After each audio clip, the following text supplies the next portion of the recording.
Do you guys have this? Have you seen it? Yeah. It's basically the topic of my presentation, and I want you to take a look at it. So the question was, what is the price of this one? Yeah, exactly. Donation-based. Yeah, preferably a lot. A lot. What does it mean? I think on the LNBits website they cost 10 British pounds. One BTC is 5. So they were also delivered here. I'm not sure how much that was. But maybe 15 to 20 euros is a fair price. I don't know. I'm not an expert, but I wrote this. It's open source. I see what number I have. Which is a good number, 7. My name is Vlad. What I will be doing today is not necessarily a presentation, but a conversation with you. And my thesis is basically that if we break Bitcoin FUD, it's a much better approach than trying to explain to people from scratch what Bitcoin is, because billions of people already know about Bitcoin, but what they know about Bitcoin, nice t-shirt by the way, that's Maison Machi. I also have one of those. What they know about Bitcoin is what their governments and their press has told them. And sometimes it's better to backtrack from that and figure out what they already know, and they then add up information, not necessarily to entirely change their minds, but at least to provide some nuance to counterbalance what they know, and hopefully their journey isn't going to be too bumpy. So what is Bitcoin FUD? And in the entire cryptocurrency industry, the term FUD is used very broadly to mean anything that, takes down the price. Sometimes Binance or whatever says, no, this is FUD, when in reality, no. I think FTX is a better example. The situation with their token was considered to be FUD when it first came out, that they're not liquid and they're not able to pay the withdrawals, but it turned out to be very true. So that was said to be FUD, but it was also correct. So I would not label that as FUD. What I consider to be FUD, which stands for fear, uncertainty, and doubt, is something that is inherently untrue and is being used incorrectly in its context. So misinformation or disinformation. I think this is a much more accurate description. I created this magazine, which is called Breaking FUD. You can scan this QR code to get the free PDF. It's free and open source.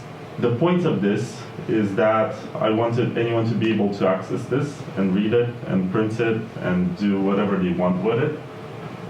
And it's also available on GitHub. You can get every page, you can modify it, you can do anything you want with it. Just don't pretend it was written by you, because that's the only issue that I can see. But I'm not gonna sue you anyway.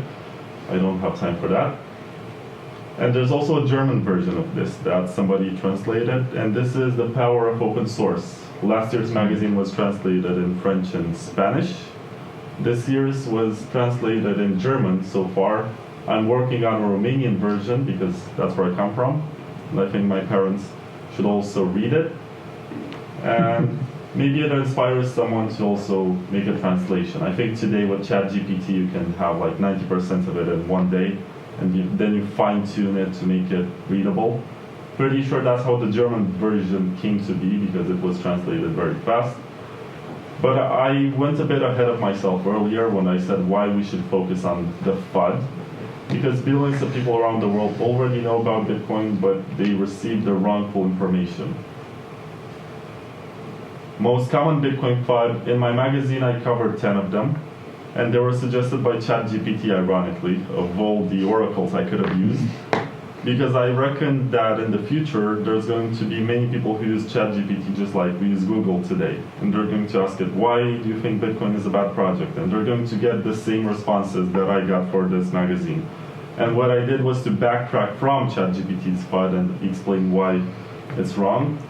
In today's presentation, I have 7 of them, which I have handpicked. And the first one is that the government will ban Bitcoin. And of course, the government can ban Bitcoin. We all know that this is possible. But in the most democratic and most human rights oriented of nation states, this is the least likely to happen. We see this going on in Nigeria. We see this going on in places where they're having a crisis with their fiat currency and they're trying to prevent people from using a private form of currency that cannot be controlled and seized by the government. And we also have to think in terms of consequences. Let's say that the Swiss government does ban Bitcoin, but does that stop anyone from using Bitcoin? Maybe institutions, maybe businesses that operate with Bitcoin. But if anything, it's only going to increase the demand for it on a parallel free market. And let's imagine a future where the World Economic Forum ends up doing their evil plan, or what's being rumored, that we're going to eat the bugs. That's the present. And we're going to have to build parallel economies to have something as basic as meat, beef, something that we have on a weekly basis, at least today.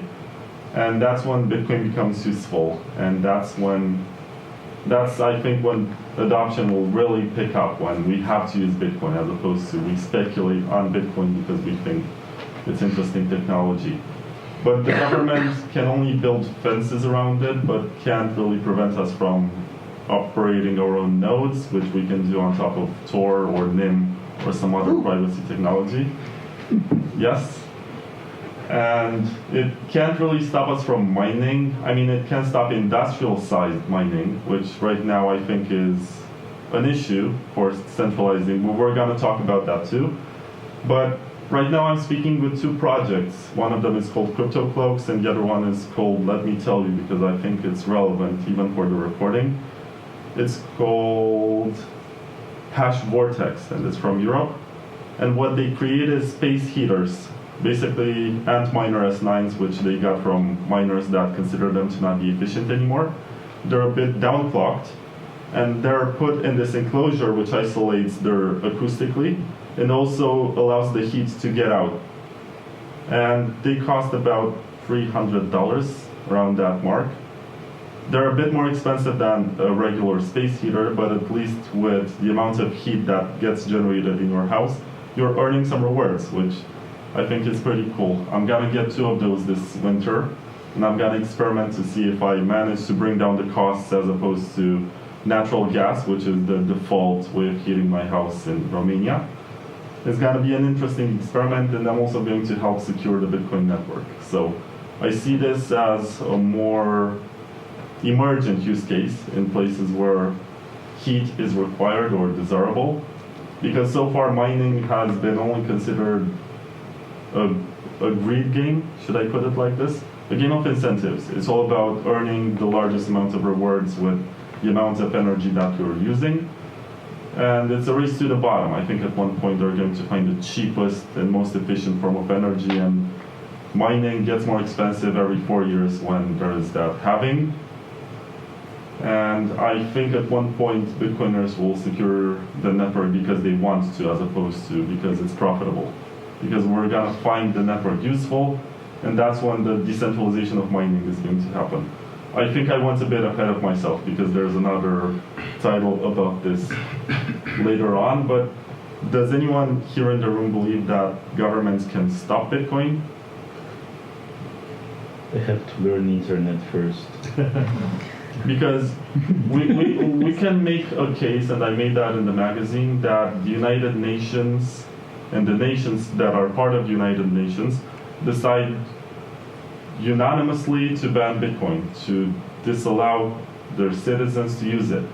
But then you have to consider the fact that there are dozens of nations that are not part of the UN, that are in a very shady international relations situation. You have Taiwan, you have Palestine, and these are just the lowest hanging fruit, the ones that I can come up with first.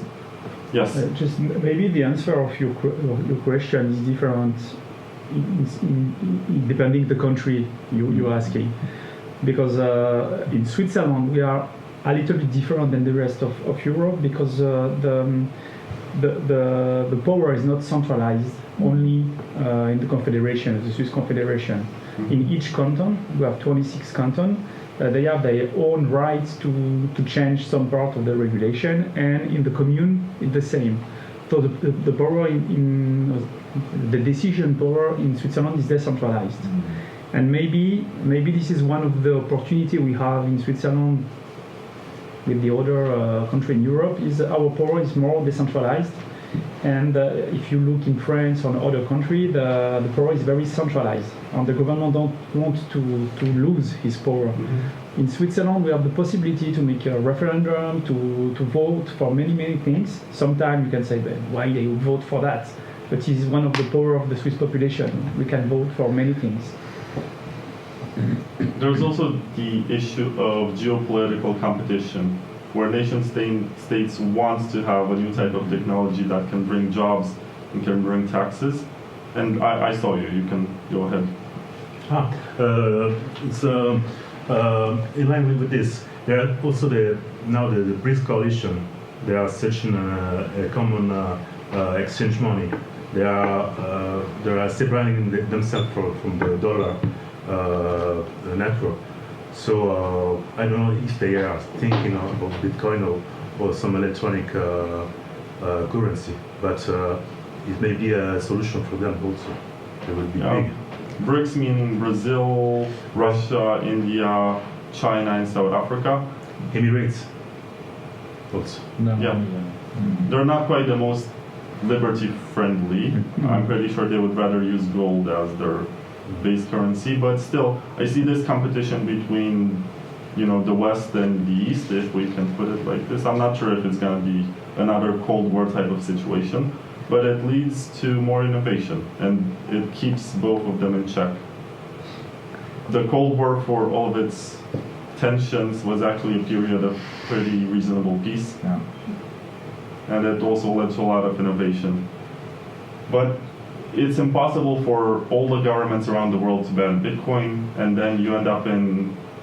There was this situation with Pirate Bay. I'm not sure if you remember, about 10 years ago, when they decided to move into international waters. Yeah. I mean, you can find a place in the world to broadcast information as long as you have all the transaction data from Genesis to the current block height. It's all good. You can reproduce that and rebuild it. I think just to add on what your man said there, just regarding devolution. I think certainly in northwestern Europe, in the UK, for example, we've had political turbulence now since Brexit, right? And there is more and more call for a more devolved government in the UK. And I think in the kind of mid-term future, there's going to be more and more devolution, and we're going to be following much more of a Swiss model.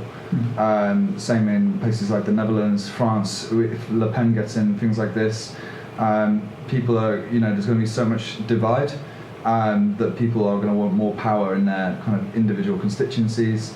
And that will actually mean, for Bitcoin and things like that, this is going to be much better. So I think there's actually positive hope that's come out of this kind of populist movement that we've seen over the last kind of few years or so. Now, democracies tend to have this river type of approach. Sometimes the river gets I should close Telegram. It gets overflowed. Other times it gets dry. The same to send all the fund in a new address and to say publicly, I found the private key of this address.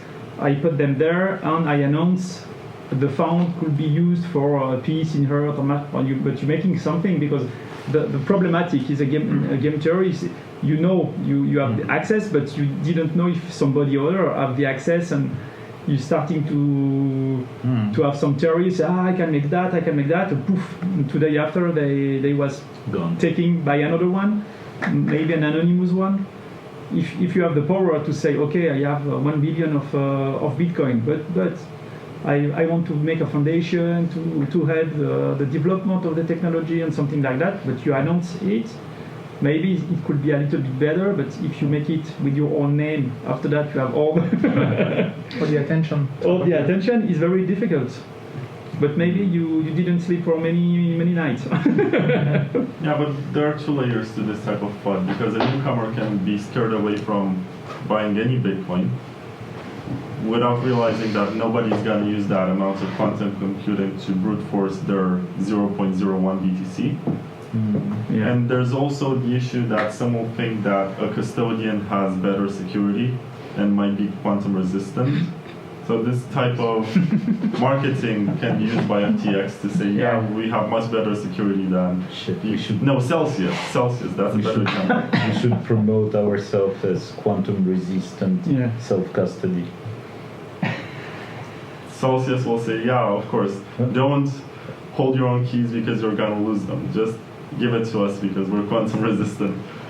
So I guess this is useful to explain to newbies. It's complex. It's a very difficult matter. But quantum computing is not there yet, and I don't think they should be afraid of trying self-custody at this point. They should do it for as long as the fees are still low, which they're not right now. They're like $8 for the next block. Thank you, Casey and Ordinals. FUD number 3, that altcoins or CBDCs will replace Bitcoin. And by definition, at least my understanding of altcoins is that they're the experimental layer of Bitcoin. Bitcoin is the most robust, the most decentralized, the one that's conservative, and the one that we're trying to not break. But altcoins can be broken.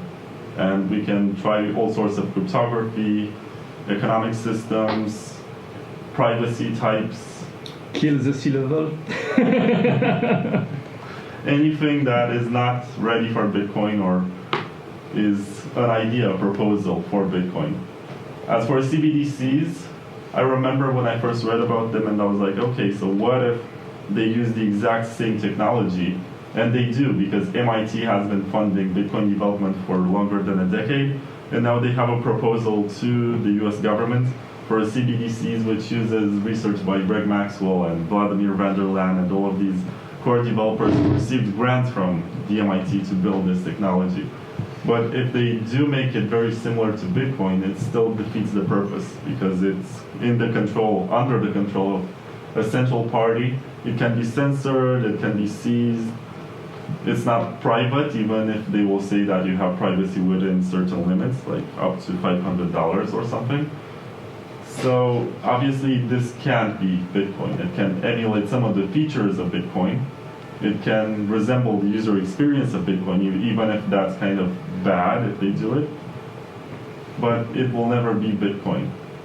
As for altcoins, sometimes I think, and I have this debate a lot, I think the next Bitcoin will be something that doesn't require a blockchain to accomplish the same goal, to solve the double spending problem and possibly be more scalable. I don't know the answer to that. Cypherpunks have been trying to get to this level for a long time. Bitcoin is a solution to the double spending problem, one that doesn't scale very well and needs layers on top of it. But I don't think that any current altcoin is really competing with Bitcoin because they replicate the same blockchain system, they provide some optimizations, they make some changes to the base layer, but they're not really that Bitcoin killer. They're not something that can really compete with what Bitcoin is. I thought at one point that Mimblewimble might be that because it was promising, it was scalable, it was pruning blocks, it was private to some extent. But it turned out not to be such a successful experiment. So I'm happy that there's experimentation. Some of it will end up in Bitcoin. I'm actually very happy about the zero-knowledge proof stuff and the rollups. I think that I spoke last week at La Bitconf. I come straight from Argentina right now, and I'm a bit jet-lagged. But there was Sergio Damian Lerner, who is the creator of Rootstock RSK, the sidechain for Bitcoin, which is interoperable with Ethereum. And he also did the research that led to the conclusion that Satoshi might own 1 million Bitcoin, and he also participated to the development of ASIC Boost. So he's very proactive in developing Bitcoin. And he told me that BitVM and rollups might end up replacing the concept of sidechains. And for a while, sidechains have been a big deal, and we have been trying to do them. But it seems like we have new research which comes from this Ethereum space that found its way into Bitcoin, doesn't require changes to the Bitcoin base layer, and is able to provide functionality that's actually useful and can help it scale.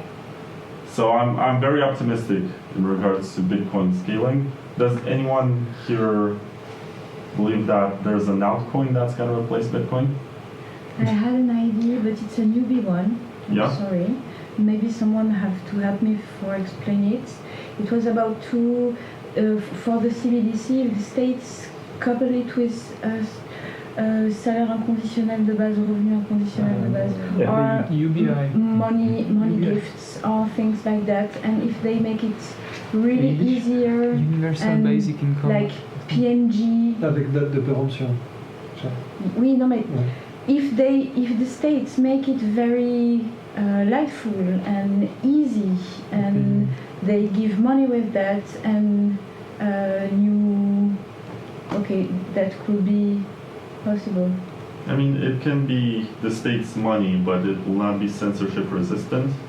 You'll not be able to send money to a journalist working in a totalitarian country that's reporting. But this kind of things is just the not PNG persons. Mm-hmm. PNG, les personnes non joueuses. Welfare, I guess. Right? PNG? Non-player... UBI. Non-playing character. Non-player character. NPC. Yeah. This non-player character doesn't care about independent journalism or things like that. They just don't think about that. But they are the majority. Ça veut dire quelque chose que je suis en train de raconter. Yeah, but as soon as their account gets frozen, like I know welfare recipients who buy cigarettes with their welfare money. Mm-hmm. As soon as there's gonna be a CBDC, there's gonna be a restriction in regards to what they can buy. And at that point, they're gonna want to swap some of their CBDC money for something which enables them to buy what they actually want. So there's gonna be a market for Bitcoin, no matter how you put it. I actually think that CBDCs can turn into a cartel, where you're only allowed to buy a certain type of product from a certain brand, and that's gonna end up to more monopolies and larger corporations in food, for example. But that's besides the point.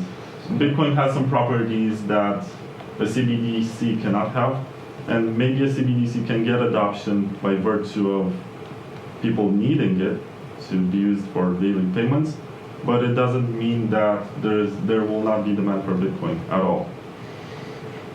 Also, the CBDC will be somewhat of a stable coin, and right now, I'm gonna let you speak. Right now, Bitcoin's killer use case seems to be speculation. People buy it because they think they're gonna get richer. Yeah. So there's always going to be that because it's in a free market environment. Numbers go up.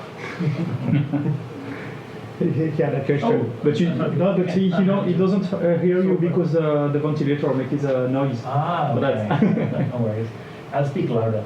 What if there was a zero-knowledge proof-based consensus algorithm that was still proof of work? Could that be Bitcoin? That goes back to the question of what is Bitcoin. Like, are we going to copy the same UTXO set and respect the ownership of the current coins? If that's the case and the community moves on to that system, then yes, it will be Bitcoin. Because ultimately, Bitcoin is an idea on which we agree. I see. But it has to respect the existing ownership set. Yes. So it could start off new with the same UTXO model, but with zero-knowledge proofs. That would be an altcoin. Yes. But because it doesn't respect the existing ownership set, it won't count as Bitcoin. No. But what if it did everything else the same, but was able to be privacy preserving and quantity safe? Could that be Bitcoin? Only if it lets you claim your coins one-to-one or on a system that allows you to reclaim your ownership, and only if it has a scarce supply. And I would let's say it's the same. and I would even add that But instead of Satoshi Nakamoto, it is Philippe Maron who kicks it off at the first million. What makes Satoshi so holy? Why can't it be a new person who kicks off the same limit, same protocol, but with zero knowledge proofs? And again, total no, I think the point is that you have people who are involved already in this economy of Bitcoin, of the Bitcoin network, and if you don't please them, they have zero incentives to move to something new, something else. But again, if you are able to switch it one-to-one, yes.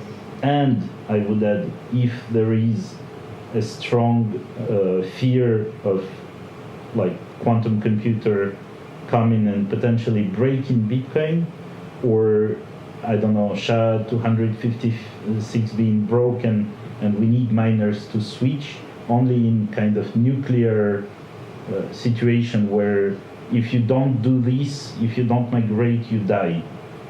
That's the only situation for me where it's possible. No, I understand that existing people may not move, but on January 3, 2009, only one person had an incentive.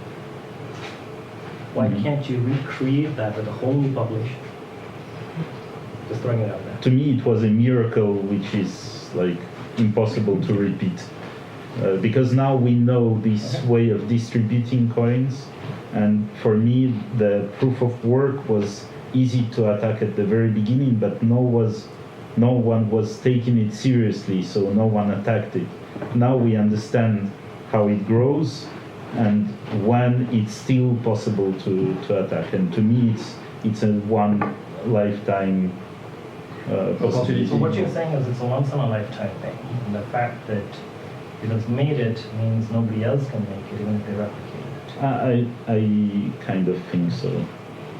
Something that Bitcoin benefited from was the quote-unquote Immaculate Conception, meaning that for 2 years nobody really cared about it. It had no market value. It was just a bunch of nerds playing with the code, and they needed to figure out. The first version was not perfect. It came with a broken game of poker and with a marketplace. It's like Satoshi Nakamoto had no idea what this was really for, but he found a solution to a problem that has existed for decades, which was the double spending problem.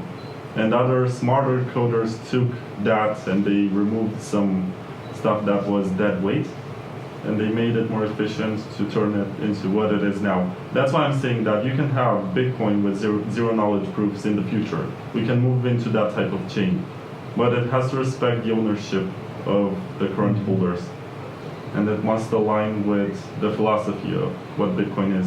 Because ultimately, I think there's this naive idea of maximalism where we say that we're respecting Satoshi's way of doing it, but we're not really using Satoshi's code.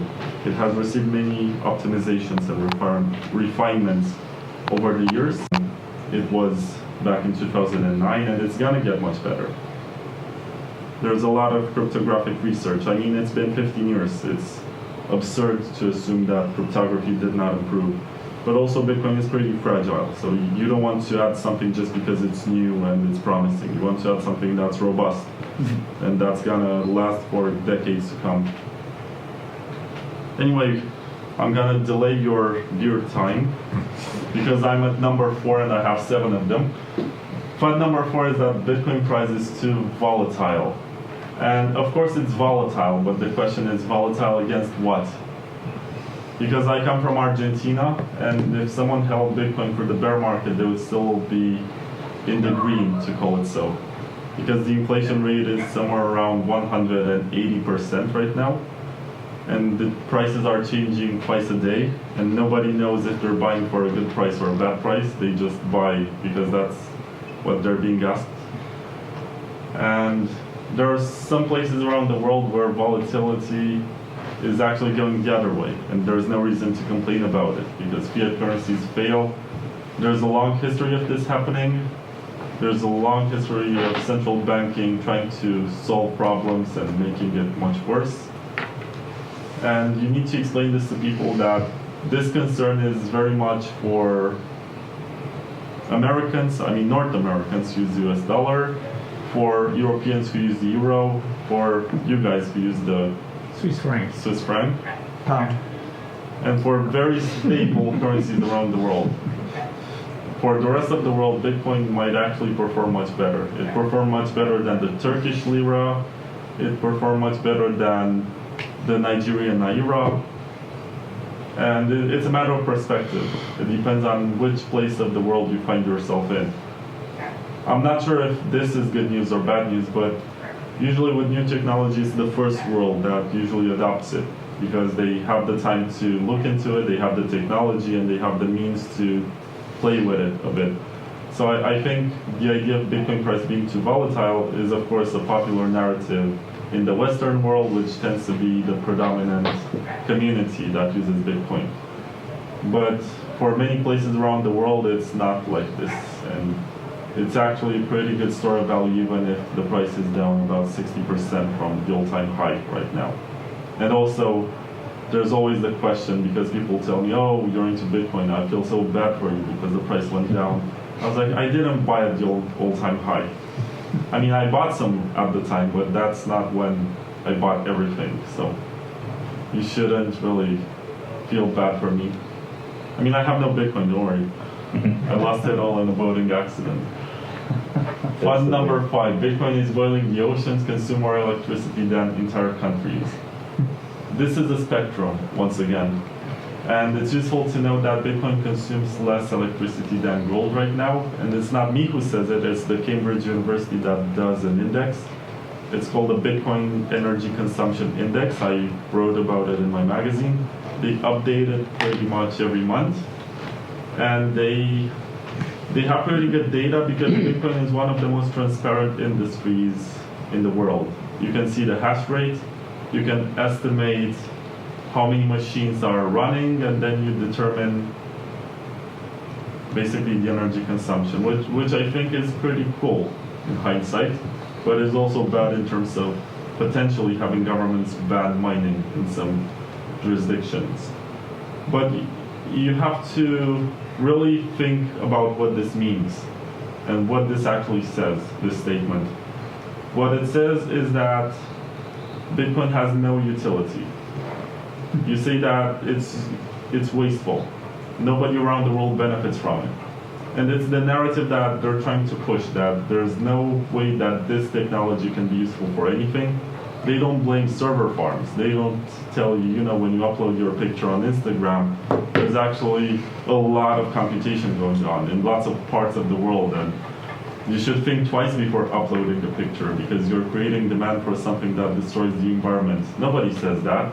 Or you should think twice before buying a gold chain because the gold mines pollute a lot. Or you should think twice before buying an electric car because the cobalt and the lithium and all the rare minerals in the battery are very polluting to the environment to collect or mine. And much more than that, you can't recycle the battery after the life cycle of the vehicle ends. Nobody tells you this because there are strong lobbies to the governments, and these industries have been entrenched within the government. They pay politicians, they finance their electoral campaigns, they put them in office, and then somehow this becomes part of daily life. And I think Bitcoin is following, for better and worse, some of the same path. I see this in the United States with, yes. Yes, I have another question. How many electricity was consumed by the propagation of this shitty information? How much? I don't know. But apparently Greenpeace has been paid by the Ripple Foundation to create a sculpture and spread the message that we should change the code. But they weren't paid enough to actually make the change, like propose a code change. Code something up and say, hey, use this. They don't know how anything works. They're like, yeah, change the code. What does that mean? They don't know. But that would need a few other millions to most assess. likely. Just to assess, not to code up. Of course. I'm not saying that there's no waste in the sense that broken ASICs end up in the landfill or somewhere. I'm not sure if they get recycled, but they do to a great extent because the miners are incentivized to get as much as they can from the machines that they're purchasing and maybe resell them. As I told you, there are S9s, which right now are not very powerful. They're not the latest machines, but they're being repurposed to heat your home or maybe boil your water to have hot water in your house. I think that's pretty cool. It's a good use case. Bitcoin can become sustainable for mining if we make an effort to actually care about it. And I think just like we made an effort to turn Raspberry Pis into nodes, and that took a while, it took a few years, because before that it was a voluntary activity that people were doing on their home computers and it was not very reliable. We can do the same with mining and maybe make every office building get hot water with a Bitcoin miner, or something very simple but at the same time useful for the network. Is Bitcoin useful to you? That's something that you can personally assess and figure out for yourself. But what I see is that for a lot of people around the world, there is demand for this. And market demand usually means much more than speculation. There are legitimate use cases for Bitcoin, and the fact that it has been around for 15 years and it worked almost 24/7 with one major mistake by my parent, who took down the network for a few hours, is indicative that this might be the money of the future. So the way that I interpret this message when I see that Bitcoin is boiling the oceans and is wasteful is that they're saying that it should not exist at all. We should be using banks, or we should be using proof of stake systems that are basically a banker's best friend, if you ask me. I'm not sure if you agree with me, but my thesis when I refer to proof of work is that proof of work is the one element that makes Bitcoin not a Ponzi. Because anyone can become the money producer and can collect fees and can participate in the creation of the currency. In a proof of stake system, you have to own money to make money, and the more you own, the more you make. And that is no different from the system we already have. And in most systems, you have the coins pre-mined. So the founders of the project generate all the coins all at once during the project launch. They distribute them however they think is fair, or however their investors want. And then it's not a fair system anymore. It's just an experiment with some economic incentives. And I don't see that being sustainable. But prove me wrong, I don't know. There is another point. Proof of work is the only way to be carbon negative, potentially. For example, methane flaring with landfills. It's about 6% of the network at the moment, but will grow. And on proof of stake network, you cannot be carbon negative. So that's an argument. Amazon Web Service. There's also something to be said about the fact that nobody creates electricity for the points of mining Bitcoin.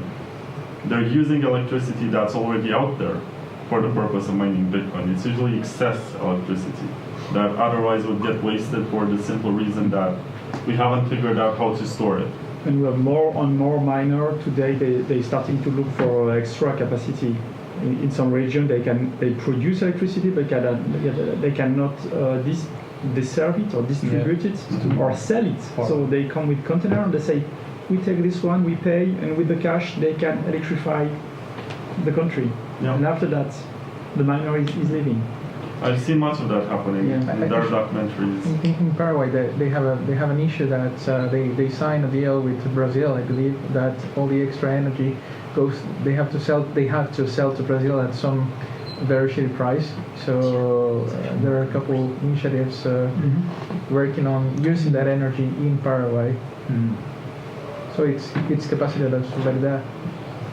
Yeah, I spoke 2 months ago in Prague with Phil Zimmerman. That was also where I was invited to come here and do this speech. I'm also going to come tomorrow to Zurich to do another presentation about Bitcoin maximalism. So if you want to join that, I'll be there.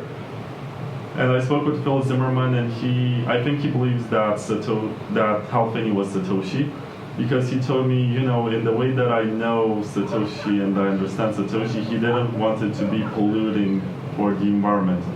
And Phil Zimmerman basically told me that he's thinking of ways to make Bitcoin more green. And he doesn't know exactly how to incentivize cleaner mining. I think the free market already does that, because so far the cheapest and the most I guess available forms of electricity are the ones that you can generate from sustainable sources. It's not burning coal that fuels Bitcoin the most, but it's a process. We're gonna get there eventually. Would it make sense at some point that the electricity producing companies start actually to mine Bitcoin, and that the price of Bitcoin in some way would be a lower floor for the price of electricity? I'm pretty sure that they do that in some parts of the world, but they don't mention it. I know a friend, I'm not going to name his name, but he was mining in Transnistria, which is an autonomous region between Ukraine and Moldova. And basically there, if you bribe the local politicians and you have some good connections, you can do some stuff. And he was able to get some miners there, profit from very inexpensive electricity, and it was directly at the source. And he said that he believes that the electricity company also figured out that they can make some money doing this. But So- maybe it could be the other way around. Big miners at some point will start producing electricity and make a competition to energy companies. That would be pretty hard, but possible. I don't know. Right now, the miners are the ones chasing the electricity production. It would be interesting if they get to the point where they can have their own networks to produce and distribute electricity. But if that happens, I think it's beneficial for us, the consumers, as more competition means lower prices. I think right now too much of the infrastructure is state-owned when it comes to electricity production and distribution. But in a scenario like that, there will be a lower price of electricity because if they can mine and make money with it, they will not sell it to you. That would make sense. I have the feeling that the energy producers who decided to become crypto-friendly, let's say, they rather started by spinning up Ethereum nodes. Like in France, for instance, they have a whole bunch of that at their main electricity provider. I don't see how that's helpful, because an Ethereum node can be just a computer. Yeah, sure. In fact, they didn't help. It's just they take advantage of their low cost of operation. That's it. Well, because you're gonna be very late to the beer-to-beer event. Is that what you call it? There's FUD number 6 about Bitcoin mining being centralized, and there's a lot to be said here about the mining pools and the way in which they operate. Basically, anyone from any place around the world can join a pool. Generally, I think my two favorites when I mine are Slush Pool. I think now it's called Brains. And the other one is, I forget the name, it's also from the US, Luxor. Luxor is pretty cool because both of them are actually software companies and they provide some optimizations for your machine. So if you have an older ASIC miner, you're going to receive some updates to the firmware to boost it, to make it operate a bit better, to make it more efficient. So that's something that I like about it. There are also mining pools that prefer to have the latest gears and be highly efficient in this, and that's Foundry USA. But there's a lot of competition on the market right now. The Bitcoin hash rate is at an all-time high every month. I'm not sure if that's indicative because it's not about the hash rate, it's about the distribution of hash rate. But I think as adoption increases, more people are searching for cheap alternatives to mine or figure out ways to make it sustainable for themselves or justifications. Something like generating heat during winter or making your water hot in your house is a pretty good reason, because otherwise you would be burning gas or using something that's inherently not generating any sort of currency for yourself. I think in time we'll get there.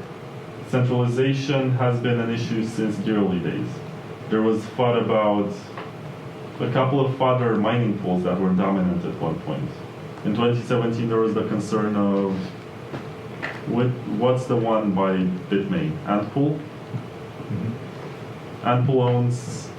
Bitmain owns 2 mining pools, and at one point they had more than 51% of the hash rate. And there was this narrative that China controls Bitcoin. Now, in order for that to happen, you need the US and China to collude and want to 51% attack the network at the same time. But it hasn't happened then, when it was at the most critical moment, and the users were very conscious about what's about to happen. And I think that the more miners are being ran around the world, the less likely this becomes. of course, it's about hash rate. It's not about the amount of physical miners. But it's also about who owns these physical miners. Unfortunately, I think the most legitimate source of FUD is that we don't have enough producers for ASICs. We only have 2 or 3 of them that are dominant and are being used, and those are Bitmain, sorry, I mix them up all the time. Bitmain, and the other one is WhatsMiner. And WhatsMiner is supposedly more durable but has lower hash rate, and the Bitmain one has better hash rate but breaks more easily. There are trade-offs, and the miners consider them. I heard rumors at one point that Samsung might be interested in producing ASIC miners, but I haven't heard anything that came out of that initial idea. Intel tried also something. Intel, yeah. I think this would be largely beneficial, but it's a very niche market for CPU and GPU producers to make something like this. There is a company in USA, I forget the name, that makes proprietary ASICs for your house. They're very low powered and not noisy. You can run that in your living room. I think that goes back to the idea of a space heater. It's called FutureBit, I just remembered the name. You can look that up. But I think they're overpriced and they are underperforming for what a similar, more powerful ASIC can do. But there's also the advantage that not having a mass production of these ASICs makes it harder to 51% attack Bitcoin. Because you don't have too many of these out there. It takes silicon, it takes a lot of physical components to build an ASIC.